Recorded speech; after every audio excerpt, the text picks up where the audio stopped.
ஒரு பில்டிங்கில் roof concrete முடிஞ்சதுக்கப்புறம் வாட்டி அந்த ரூஃபை பிளைனாக ஓப்பனாக விட முடியாது. அதில் வாட்டர் ப்ரூஃபிங் பண்ணணும். இல்லைன்னா மழை தண்ணி தேங்கும் போது அந்த கான்கிரீட் வழியாக வந்து தண்ணி உள்ளாரங்க வாய்ப்பு இருக்குது. வாட்டர் ப்ரூஃபிங் பண்ணுறதுக்கு ட்ரெடிஷ்னலாக யூஸ் பண்ணுற மெத்தட் சுட்கி. இந்த சுட்கி போடுறதுக்கு தேவையான பொருட்கள் உடஞ்ச செங்கல், சுண்ணாம்பு, கடுக்கா, வெல்லம், கன்னி. ஃபஸ்ட்டே செங்கலை ரூஃபில் பரப்பி சுத்தியல் யூஸ் பண்ணி உடச்சி சின்ன சின்னதாக ஆக்கணும். அதுக்கப்புறம் சுண்ணாம்பை போட்டு அது ரெண்டையும் மிக்ஸ் பண்ணணும் தண்ணி ஊற்றி.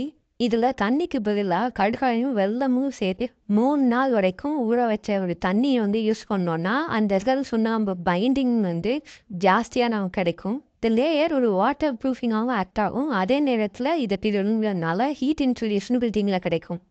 இந்த மாதிரி ஆர்கிடெக்சர் அண்ட் கனடான வீடியோஸ்லாம் பார்க்கணுன்னா ஆர்க்டிசி சேனலை சப்ஸ்கிரைப் பண்ணுங்க.